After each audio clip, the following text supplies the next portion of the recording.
Tim kuasa hukum sebut terdakwa obstruction of justice Irfan Widianto kena prank Ferdy Sambo. Tim kuasa hukum Irfan Widianto, Fakta Ripat, mengatakan saat pengambilan DVR CCTV di rumah dinas Ferdy Sambo, kliennya hanya mengetahui perkara saat itu hanyalah tembak-menembak. Hingga ketika ada berita mengenai dugaan tindak pidana kasus pembunuhan terhadap Brigadir J, barulah Irfan merasa diprank.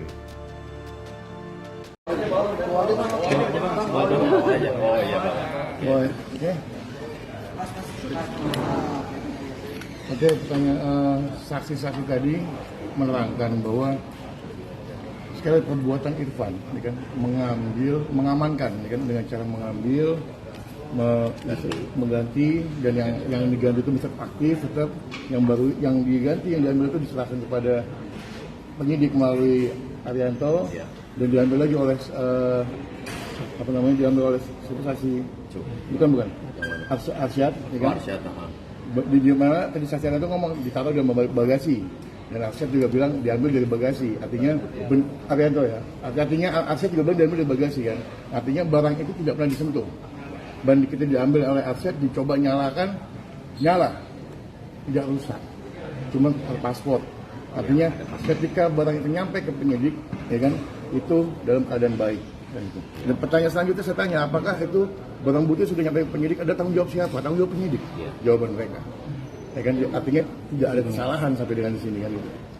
Tadi juga disampaikan juga bahwa DVR CCTV ini ada jangka waktunya, ada batas waktunya. Kurang lebih antara 5 sampai 7 hari. Tadi kami tanyakan juga kapan perintah Kasat Reskrim untuk menyisir DVR CCTV ini. Ternyata tanggal 16, padahal kejadian tanggal 8. Artinya apa? Artinya apabila itu baru disisir tanggal 16, artinya sudah hilang itu rekamannya. Artinya apa yang dilakukan oleh Irfan ini adalah membantu, sangat membantu proses penyidikan ini, karena kalau itu hilang, hal itulah yang akan membuat penyidik menjadi kesulitan. Itu bukan pendapat kita, yang ngomong saksi. Yang ngomong saksi tadi. Dengan fakta persidangan bahwa apa yang dilakukan Irfan membantu penyidik, tidak menghalang-halangi, tidak ada maksud untuk mempersulit, bahkan perbuatan itu benar. Artinya perbuatan itu dibenarkan. Kalau masalah screen, masalah administrasi, itu hanya masalah administrasi dan mereka dihukum.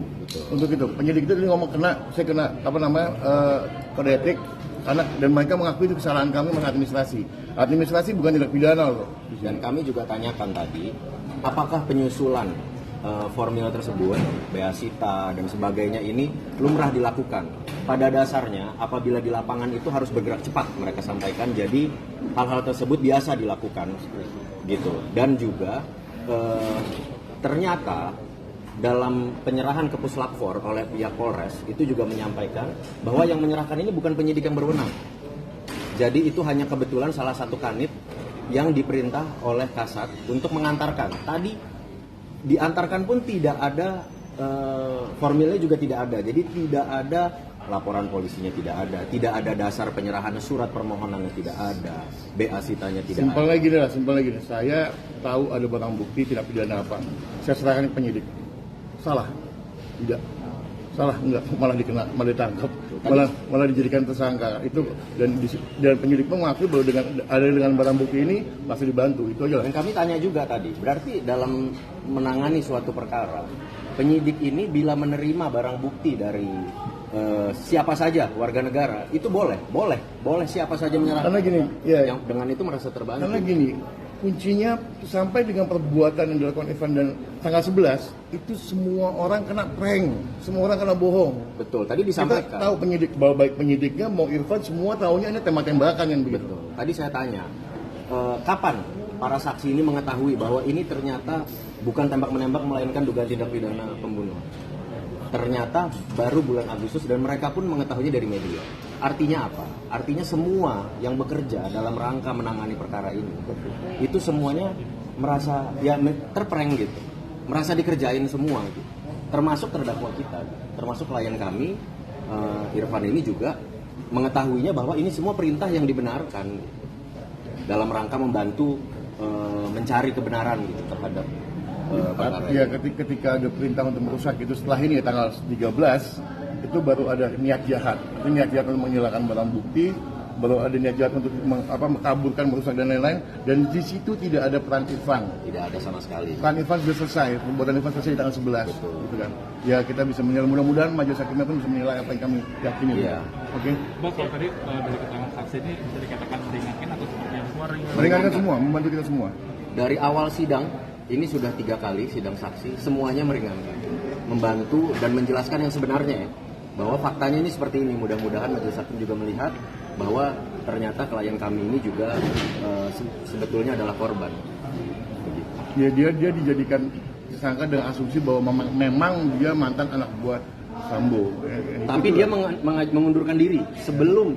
Jadi tadi disampaikan bahwa Irfan ini adalah bekas prinya Verdi Sambo. Tapi disampaikan bahwa ia mengundurkan diri. Mengundurkan diri, dan kami secara pribadi menanyakan waktu itu kenapa mengundurkan diri sebagai spree, karena mau menjadi penyidik dan ya mungkin ada hal-hal lain yang kurang ada kecocokan dari situ. Dan sebelum Pak Verdi Sambo pindah dari Dirtipidum naik menjadi Kadif Propam, Irfan sudah tidak menjadi spree-nya lagi. Artinya hubungannya pun juga bisa dikatakan tidak terlalu harmonis juga. Bang, berarti bisa ditegaskan kalau hasil di VR yang tadi itu semua pihak tidak tahu apa yang terjadi di rekaman tersebut. Pada saat itu ya, setelah itu baru setelah 13 ditonton sebagaimana kesaksian sebelumnya bahwa Baikuni, Arif Rahman dan Cuk nonton di rumahnya itu kasat, ya kan? Iya, betul. Itu baru ada, dan mereka melaporkan kepada Sambo, di situ lah baru tahu kan. Dan yang tahu cuma 3 orang itu, orang nggak ada yang tahu gitu. Betul. Oke, thank you. Oke, terima kasih ya. Terima kasih ya semuanya. Thank you.